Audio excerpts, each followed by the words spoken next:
नाज़रीन, drama serial कभी हम कभी तुम में आखिरकार मुस्तफ़ा में एहसास ज़िम्मेदारी पैदा होना शुरू हो जाती है और ये सब जो है वो शर्जीना की कोशिशों की वजह से है। शर्जीना बहुत कोशिश करती है कि किसी तरह मुस्तफ़ा में जो खूबियाँ छुपी हुई हैं उनको बाहर निकाले।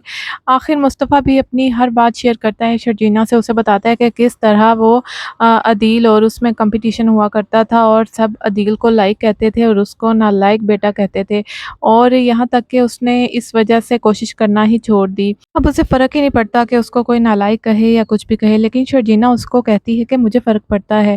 मुझे अच्छा नहीं लगता कि कोई तुमको लूज़र कहे, इसलिए तुम कोशिश करो। और आखिरकार शर्जीना की कोशिशों के बाद मुस्तफ़ा जो है काफ़ी हद तक सही हो गया है और वो अप्लाई करता है, एक जॉब उसको मिल भी जाती है। उसकी सैलरी अभी तो 75,000 है, लेकिन हो सकता है कि बहुत जल्द इसको मज़ीद इसकी सैलरी बढ़ जाए और इसको तरक्की मिल जाए। लेकिन मुस्तफ़ा अपने घरवालों को बताने से मना करता है शर्जीना को, लेकिन शर्जीना कहती है मैं ज़रूर बताऊँगी घरवालों को। आखिर उन्हें भी पता होना चाहिए कि मुस्तफ़ा जो है वो अच्छी कंपनी में उसको जॉब मिल गई है। लेकिन मुस्तफ़ा साथ-साथ शर्जीना को ये भी कहता है कि मेरे घरवालों को ये ना बताना कि मैं एक गेमिंग कंपनी में जॉब कर रहा हूँ, क्योंकि उनको जैसे ही पता चलेगा कि मैं गेमिंग कंपनी में जॉब कर रहा हूँ तो वो ज़रूर इसमें नुक्स निकालेंगे। और ऐसा ही हुआ, शर्जीना ने जैसे ही मुस्तफ़ा की जॉब के बारे में इसके घरवालों को बताया तो इसके घरवाले नुक्स निकालने लगे और इसके बाप मुस्तफ़ा का कहने लगा कि वो कौन-सी कंपनी है जो ग्रेजुएट ना हो उनको भी जॉब देती है। तो शर्जीना को काफ़ी बुरा लगा और उसको लगा कि वाक़ई इसके घरवालों को ऐसा नहीं कहना चाहिए था, बल्कि मुस्तफ़ा को एप्रिशिएट करना चाहिए था। दूसरी तरफ आपको बताते चले कि मुस्तफ़ा के वालिद जो हैं वो आजकल काफ़ी परेशान थे, कुछ घर के अखराजात को लेकर, दूसरी तरफ अदील को लेकर और मुस्तफ़ा को लेकर भी, क्योंकि मुस्तफ़ा की उसने शादी तो कर दी है लेकिन वो अभी तक ज़िम्मेदार नहीं हुआ।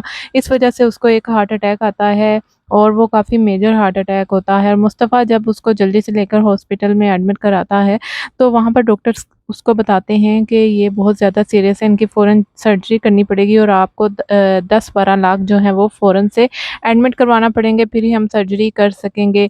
मुस्तफ़ा की माँ दिल को फ़ोन करती है फ़ौरन ही, क्योंकि उसको सोच आती है कि उसकी काफ़ी अमीर घर में शादी हुई है और उसकी जॉब भी अच्छी है।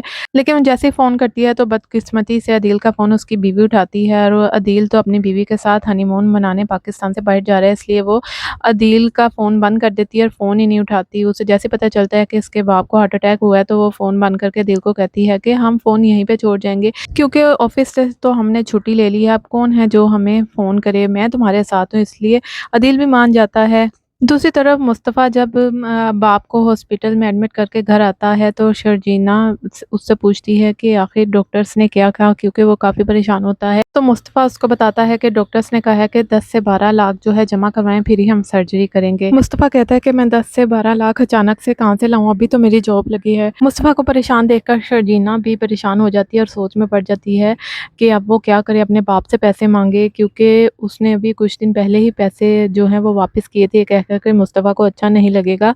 इसके बाप ने इसके अकाउंट में पैसे जमा करवाए थे और इसने वापस कर दिए थे कि मुस्तफ़ा को पसंद नहीं है ये। अब वो यही सोच रही है कि वो किस तरह किस मुँह से अपने बाप से पैसे वापस माँगे। क्या शर्जीना अब अपने बाप से पैसे माँगेगी और अपने ससुर की सर्जरी करवाएगी, या हो सकता है कि मुस्तफ़ा को जो जॉब मिली है वो काफ़ी अच्छी है, वो दिन रात मेहनत करे और उसको कोई अच्छा सा प्रोजेक्ट मिल जाए और उसके पैसे उसे एडवांस में मिल जाएँ। और अगर तो मुस्तफ़ा को पैसे मिल जाते हैं और मुस्तफ़ा सर्जरी करवा लेता है अपने बाप की, तो शर्जीना का भी ख्वाब भी पूरा हो जाएगा कि लोग जो उसको लूज़र मानते हैं उनकी भी आँखें खुल जाएँगी। आप लोगों को क्या लगता है कि क्या मुस्तफ़ा अरेंज करेगा पैसे या शर्जीना अपने बाप से माँगेगी? अपनी राय का इज़हार नीचे कमेंट सेक्शन में ज़रूर कीजिएगा।